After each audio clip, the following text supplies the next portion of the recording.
Hey there, my name is Alex or Mont, and this video is about Heroes of the Storm, and my impressions of the closed beta so far. And I'll also be giving away a few beta keys in case anyone is interested in getting in on the action. If you want to be in with a chance of winning, just leave a comment answering the following question. Who is my favourite character in Heroes of the Storm currently? The answer will be in this video, and in a few days I'll take all the correct answers and randomly select the winners from them. But hey, what is Heroes of the Storm? Simply put, it's the latest in the series of Dota-esque games that have been growing in popularity the last few years. Well, more like the last decade really, but whatever. So the premise of Defense of the Ancients comes from the name, unsurprisingly. You and your opposing team are both defending your Ancients, and you take control of powerful hero units.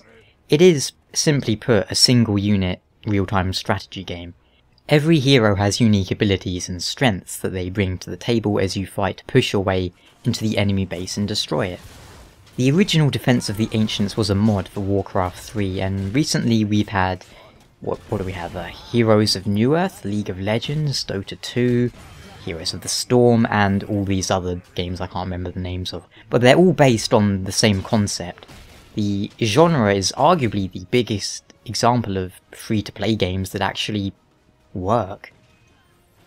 As for me, I played the original Defense of the Ancients a bit back in the day. A couple of my friends got big into Heroes of New Earth, or League of Legends as well for that matter, but I never really had much interest in them. I've tried League of Legends and I've tried Dota 2, but personally I found both games, their learning curve is much too steep for me, and I just couldn't put in the time to, get good at them. So at least to me, these are games that you cannot just pick them up and play them, but instead they're the sort of game where you need to sit and read the wiki for a few hours so you understand what works and what doesn't, how to build your character, and how to be a credit to your team. Beyond that, these games do not have exactly the most pleasant of communities. Being a team-based effort, ostensibly, anyone letting the team down is subject to a lot of abuse most of the time. For example, if you just started playing and you're bad and you don't know how to play and all that, you're probably gonna feed the other team kills, which not only gives them a huge advantage, but also kind of cripples your own team's efforts. So, yeah, they're not the most beginner-friendly games, in my opinion. I, as a matter of fact, didn't really enjoy the brief time I spent playing Dota 2 and League, because of these factors. So in comes Heroes of the Storm, which actually does away with a lot of the mechanics that I didn't enjoy in League and Dota. Now, I'm not saying these mechanics are bad, but they're just mechanics that I didn't personally like. So people who are big into these games will probably think this is heresy and that I don't know what I'm speaking about, and they're probably right, because I don't really know what I'm speaking about. I don't know how high-level League of Legends battles play, but I think sometimes a beginner's perspective is also important. So Heroes of the Storm has no last hit mechanic, which effectively meant that you had no real need to kill minions in League or Dota 2. It only mattered if you personally killed them, if you got the killing blow. I just plain didn't like it or see the point in it. I mean, yeah, I can see the point in it, but conceptually I thought it was a kind of strange concept. Beyond that, your entire team in Heroes shares an XP pool. You all level up at the same time. Again, I think that's a good move, which makes it feel more like a team effort. And beyond that, there are no items.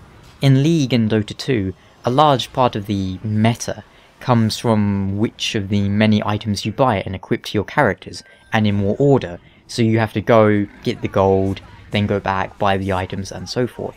I never really liked that process because, I mean, obviously I don't know that much about it, but the way it came across to me is that there is pretty much a best way to build each character. And if you don't know that, then you're just playing wrong and you should, like, die in a fire and ban yourself and go back to playing Magical Pony Adventure kind of stuff. But I think in terms of comparing it to my very limited experience with League and Dota 2, we're done with that. Heroes of the Storm feels a lot easier to get into, a lot easier to pick up and play. As usual, the heroes are divided into several categories, ranged and melee, and then there's warrior, assassin, support and specialist. As of right now, there aren't that many characters, but the game isn't even out yet, so I think that's understandable. It's not like they can come out and match the roster of Dota 2 in League. If you have played any other games in this genre though, you will likely recognise a lot of mechanics that characters might use. Personally, my favourite character is Muradin, because I like dwarves and tanks, and he's a tanky dwarf. One way in which I feel Heroes differs quite a lot from League and Dota is that the maps play a very important role. I mean, the maps are always important, but in one map in Heroes you control temples that blast your enemy's fortifications, and in other maps you collect seedlings to build a giant flower monster that demolishes enemy fortifications, and in another you give a pirate coins until he shoots your enemies. You get the idea? Most of the maps have a gimmick to them. They're very objective based or sub-objective based, wherein you go to a certain point, you collect things, and then you get a huge advantage that can often be game changing. I can't speak too much for balance and the finer aspects of gameplay from what I've seen so far, but Heroes of the Storm seems like it is easy to get into, but has the potential for the high skill ceiling. Not as high as League or Dota, I'm sure, but, well, I don't think it really needs to be, because I mean, there's already League of Legends and Dota. You don't need to have, like, loads of games all clamouring to be the most competitive, in my opinion. But how good are Blizzard at balancing? That remains to be seen. Apparently the original StarCraft was balanced to near perfection, whereas World of Warcraft is anything but. And I'm sure balance will be important here, however, because unlike in World of Warcraft, the PvP is not an afterthought here, but the central focus of the game. And let's speak a little bit about the visuals of the game. It will largely come down to your personal preference, whether you like it or not, but the game has a blocky, chunky art style that does a fairly good job at bringing uniformity to characters who exist in different universes, from the high fantasy of Warcraft to the sci-fi of StarCraft. Some characters do fare better than others, however. The way I see it, the monsters and more stylized humanoids tend to look better than, say, Jaina Proudmoore, a normal human being who looks really bizarre and, bottom heavy, shall we say. Performance-wise, the game seems like it's really in need of some optimization.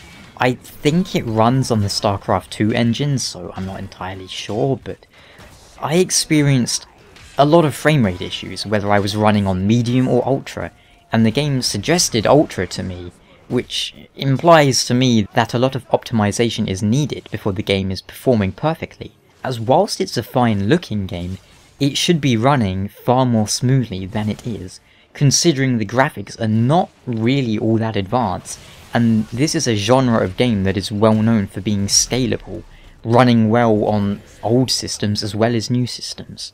So, final thoughts? This isn't the sort of game I'd buy, but as it's free, it is the sort of game that I'd pick up and play every now and then, although I'll admit I'm more interested in the co-op stuff than the competitive side of things, so I'm not perhaps the target audience here. But then again, consider this, if you want a really, skill-based competitive, game in this genre, you do have League of Legends and Dota 2 and any other number of them. But even so, I find the game an amusing distraction for a few hours. It's something I can easily just hop into and play for a bit. There's plenty to unlock. I mean, you have daily quests to keep you coming back if you're so inclined. There's dozens of things to spend your real money on as well, like you can buy the characters, but you can also buy them with the in-game currency. You can buy skins, mounts, and probably other stuff as time goes on.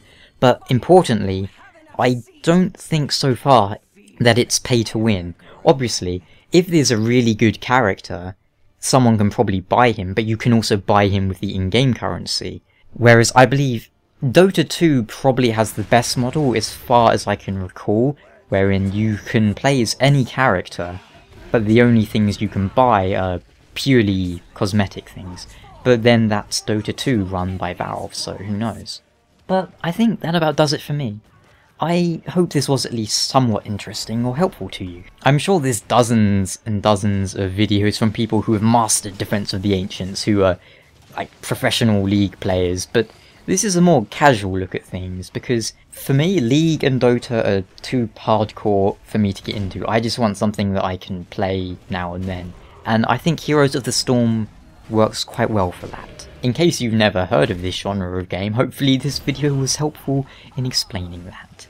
But if you have any questions or feedback, feel free to leave a comment below, and I will send out the keys to the winners in a couple days from now. Just keep an eye on your Google Plus inbox and stuff like that, as I will reply to your comments and I will try and send it to you in a private message. But yeah, that does it from me. Oh, I'm also quite interested in getting comments from people who are big into League of Legends and Dota 2, because I would be interested to see if you enjoy this game, or if you just feel like it's a really dumbed down version of League of Legends, which I suppose in a way, yes it is, but from my perspective at least, that isn't a bad thing, because it isn't dumbing down League of Legends. You still have League of Legends there, like being all skill based and stuff, and then you also have Heroes of the Storm, but I hope that wasn't too confusing for you, but yeah, thank you so much for watching, and I will see you guys next time. Ciao!